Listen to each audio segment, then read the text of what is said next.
When we last left our Remington 870 pump-action shotgun, we had tossed this thing into the bottom of a Louisiana swamp. After we took this thing out, we ran a few rounds through it, and we found out we had a little bit of a problem with the spent casings sticking in the chamber of the shotgun. As you can see, some were a lot worse than others. After a little bit of TLC with some fine grit sandpaper, we had this thing cycling again the way it was designed to be cycled.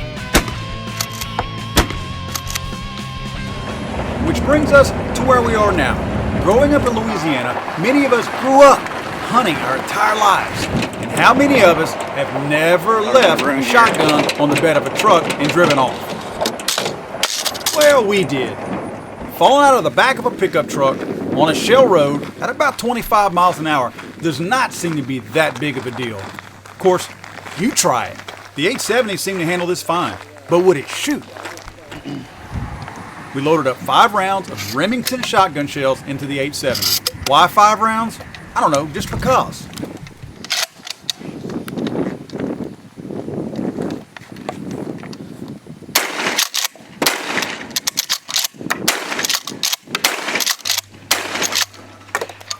No problem. But what did you expect?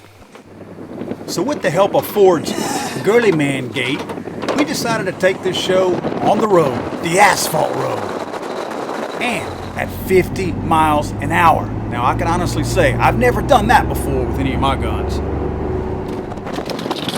And then she was gone.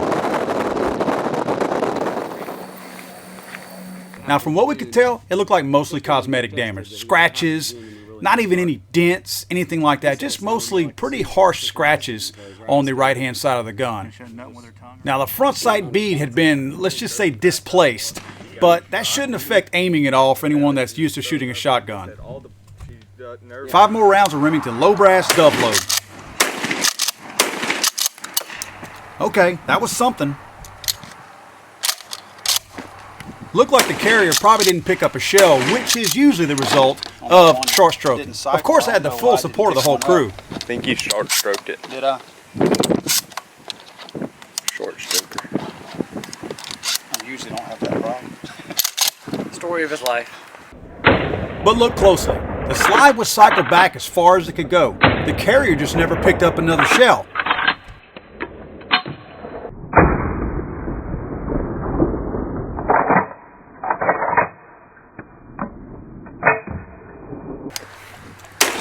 We definitely still had some issues with these spent casings not ejecting properly out of this gun. And then there was this.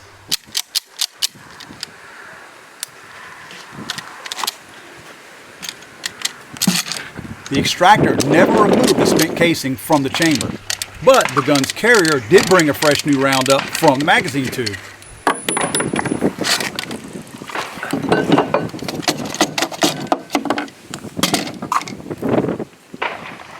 Fired? It fired, yeah.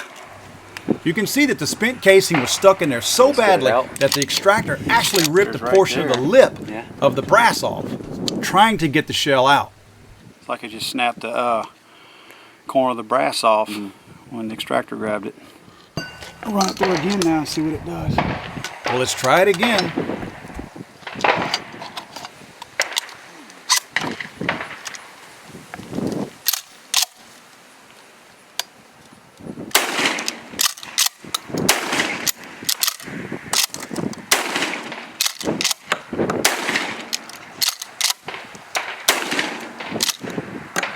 All those went through. Success. Sort of. An operator error for some reason. A self-defense shotgun that doesn't extract properly is about as useful as a tennis racket as far as defending oneself. We were determined to make this thing work. It wasn't far away from working properly every time we fired it. It just had these slight hang-ups. What we're going to do is we're going to run tons of rounds to this thing and, quote, break it in if we have to. We don't feel like dropping on the shell road or the asphalt had anything to do with these problems. These problems existed before we did this.